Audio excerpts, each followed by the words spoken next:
Filipino 6, Quarter 4, Week 3, Milk Base. Ang paksa ng ating aralin sa araw na ito ay pagpapahayag ng sariling opinyon o reaksyon sa isang napakinggang balita, issue o usapan. Ito ay mula sa Learner's Pocket Lip. Hello kids! It's me, Teacher Frel. Don't forget to subscribe, like, and share, and hit the notification bell for the latest video. You can also follow my Facebook page, Teacher Frel TV. Sa araw na ito ay pag-aaralan natin sa asignaturang Filipino ang pagpapahayag ng sariling opinyon o reaksyon sa isang napakinggang balita, issue o usapan. Para sa most essential learning competencies, na ipahayag ang sariling opinyon o reaksyon sa isang napakinggang balita, issue o usapan. Sa araling ito, maipamamalas mo ang kakayahan at pagkamatatas sa iyong pagsasalita at pagpapahayag ng sariling opinyon o reaksyon sa isang napakinggang balita, issue o usapan. Matapos ang aralin, inaasahang na ipahayag ang sariling opinyon o reaksyon sa isang napakinggang balita, issue o usapan. Ano nga ba ang reaksyon? Ang reaksyon ay isang damdamin o emosyon na nagpapakita ng pagsang-ayon o pagsalungat hinggil sa isang paksa o issue. Maaaring magkaroon ng iba't ibang reaksyon sa isang issue depende sa pananaw o opinyon ng tao. Ano naman ang opinyon? Ang opinyon ay tumutukoy sa paniniwala, sariling saloobin o mga palagay hinggil sa isang paksa, bagay o pangyayari. Maaari ring gamitin ang mga pahayag na sa palagay ko, sa aking opinyon, sa tingin ko, sa aking pananaw, naniniwala ako, kung ako ang tatanungin, sa pagpapahayag o pagbibigay ng iyong sariling opinyon. Paano ba kayo nagbibigay ng sariling opinyon o reaksyon sa isang napakinggang balita, issue o usapan? Sa napakinggang issue, balita o usapan ay dapat tandaan ng mga sumusunod. Una, suriing mabuti ang mga pangyayari bago magbigay ng opinyon. Pangalawa, piliing mabuti ang salitang gagamitin o bibitawan. Pangatlo, maging maingat sa pagbibigay ng iyong opinyon o reaksyon dahil nakasalalay dito ang iyong pagkatao. Upang lalo pang lumawak ang iyong kaalaman para sa araling ito, ay dumako na tayo sa mga gawain, pagsasanay bilang isa. Ngayon ay ipabasa sa sino mang kasama sa bahay ang kwentong pinamagatang Pandaka ang Isdang Napakaliit, na matatagpuan sa pahina 174 hanggang 177 ng aklat na Alab Filipino 6. Pakinggan itong mabuti. Pagkatapos ay sagutan ng mga pahayag o tanong sa pamamagitan ng pagbibigay ng sariling opinyon at isulat sa iyong sagutang papel ang tamang sagot. Natatandaan niyo ba mga bata ang kwento ni Pandaka ang Isdang Napakaliit? Pagkatapos nyo namang basahin ang kwento ni Pandaka, ang Isdang Maliit, ay maaari nyo nang sagutan ang mga sumusunod na katanungan. Para sa unang katanungan, kung ikaw ang tatanungin, paano mo mailalarawan bilang isda si Pandaka? Para naman sa pangalawang bilang, sa tingin mo, bakit labis ang pagkaawa ni Pandaka sa sarili? Pangatlong katanungan, batay sa iyong pananaw, ibigay ang mga natutuhan ni Pandaka sa paaralan. Pang-apat na katanungan, sa iyong palagay, bakit kaya nasabi ni Pigme na magiging isang bayani si Pandaka? At para sa panglimang katanungan, sa iyong paniniwala, kailan ba maituturing na bayani ang isang tao? So sa mga katanungang ito, mga bata, magbibigay kayo ng inyong sariling pananaw o opinyon at maaari rin kayo magbigay ng reaksyon tungkol sa binasa niyong kwento ni Pandaka. Maaring ang inyong magiging opinyon o reaksyon ay magkakaiba. Para naman sa pagsasanay bilang dalawa, ipabasa sa sino mang kasama sa bahay ang nilalaman ng balita sa ibaba at pakinggan itong mabuti. Iguhit ang masayang mukha kung sumasang-ayon ka at malungkot na mukha kung hindi sa kasunod ng mga pangungusap. Ipaliwanag ang iyong kasagutan. Isulat sa iyong sagutang papel ang sagot. Basahin natin ng sabay-sabay ang ulat na ito.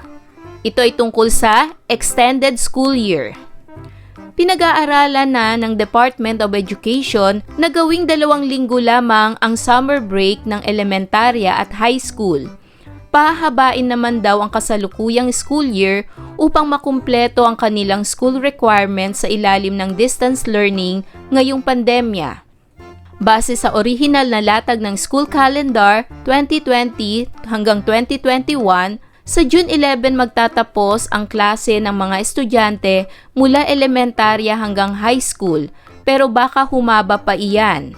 Kami ay may balak na magdagdag o mag-propose ng 2 linggong dagdag ngayong quarter, so ang ibig sabihin magmumove ang school calendar ng 2 linggo kapag na-approve ito.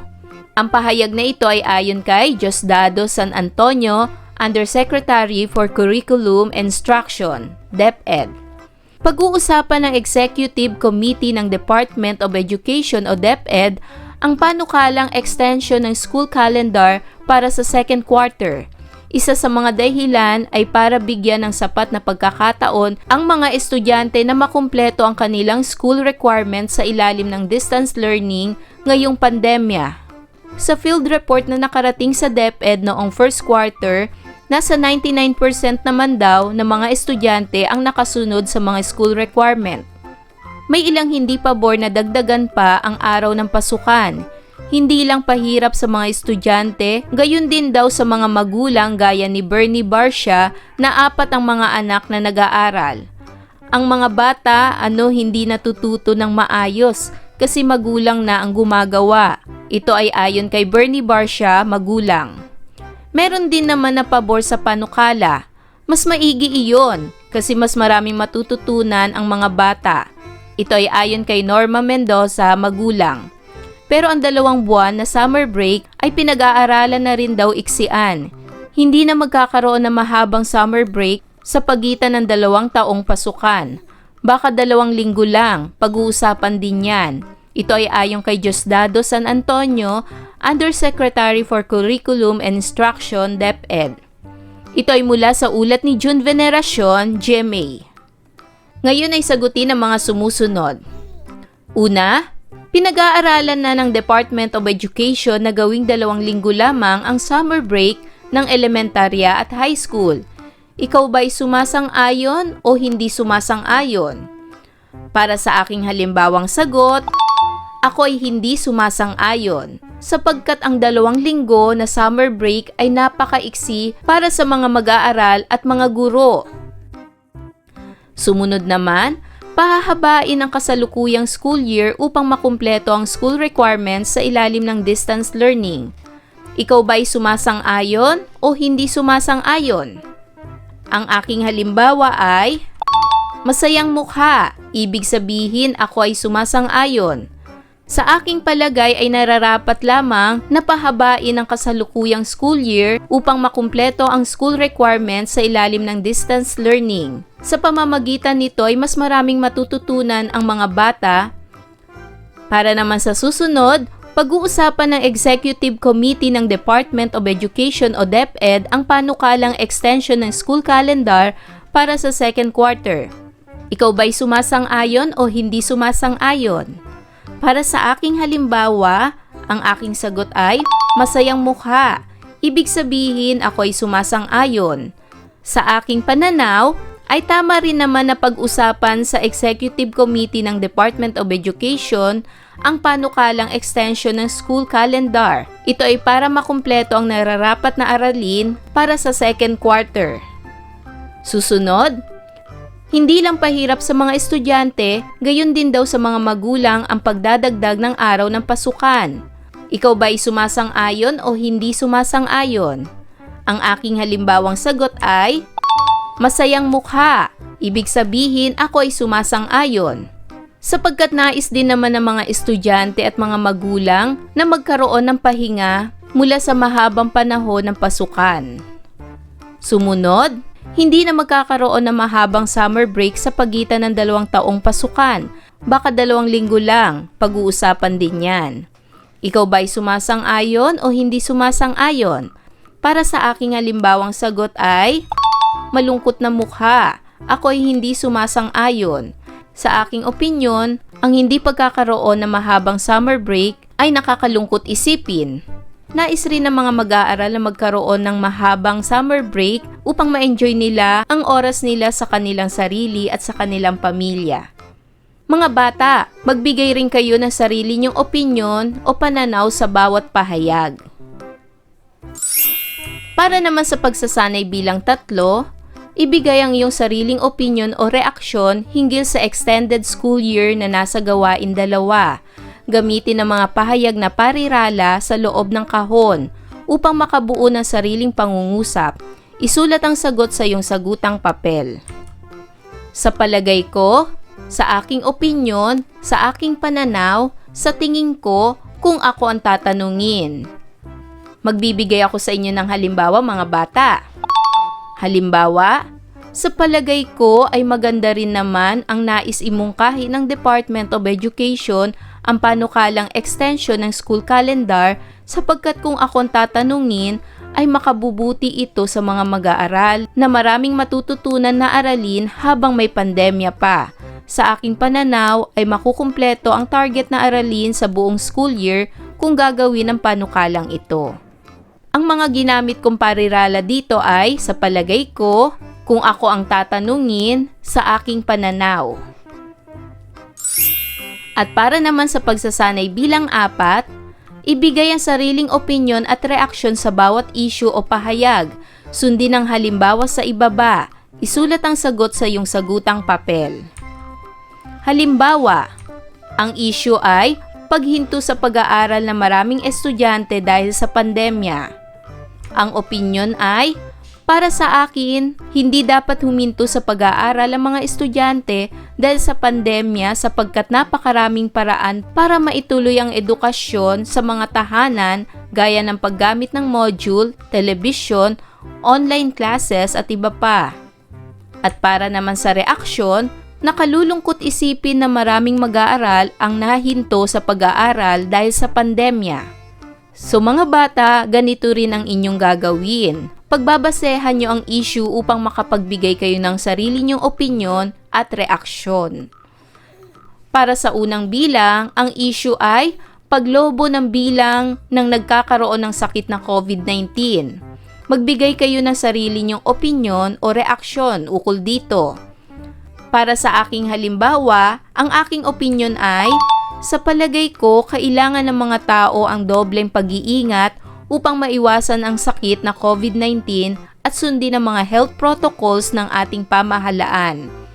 Para naman sa aking reaksyon, nakakalungkot isipin na nagkaroon ang ating mundo ng matinding pandemya na ikinamatay ng maraming tao sa iba't ibang panig ng mundo. Para naman sa pangalawang issue, pag-e-extend ng MECQ sa lungsod ng Cavite.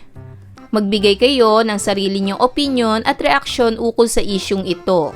At para sa aking halimbawa, ang aking opinyon ay, sa tingin ko ay tama lamang ang pag-e-extend ng MECQ sa lungsod ng Cavite upang mas maging ligtas sa sakit ang mga tao.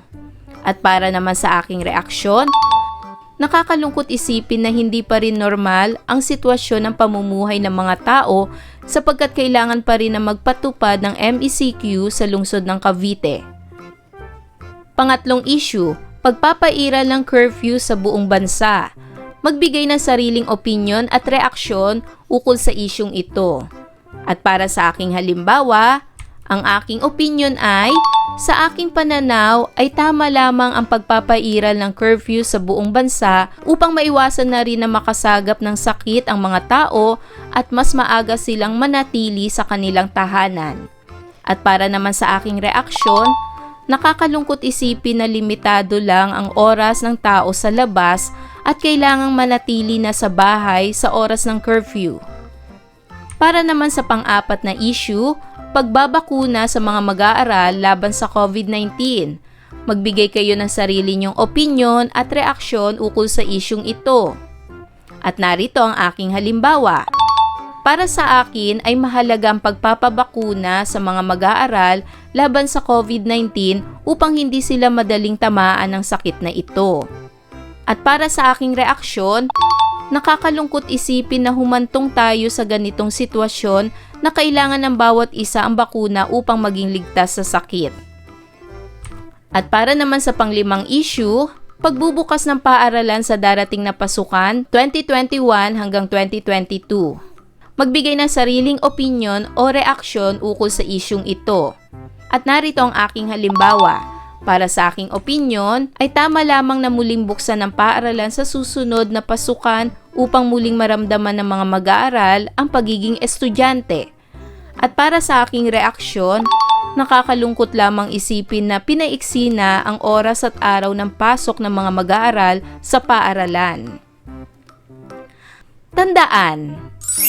Ang reaksyon ay isang damdamin o emosyon na nagpapakita ng pagsang-ayon o pagsalungat hinggil sa isang paksa o issue. Maaaring magkaroon ng iba't ibang reaksyon sa isang issue depende sa pananaw o opinyon ng tao. Ang opinyon naman ay tumutukoy sa paniniwala, sariling saloobin o mga palagay hinggil sa isang paksa, bagay o pangyayari. Maaari ring gamitin ang mga pahayag na, sa palagay ko, sa aking opinyon, sa tingin ko, sa aking pananaw, naniniwala ako, kung ako ang tatanungin, sa pagpapahayag o pagbibigay ng iyong sariling opinyon. Ayan mga bata, marami ba kayo natutunan sa ating aralin sa araw na ito? Kung ganon, magaling! Mga bata, sana'y marami kayo natutunan sa ating aralin. Hanggang sa susunod na video lesson, paalam! Thanks for watching!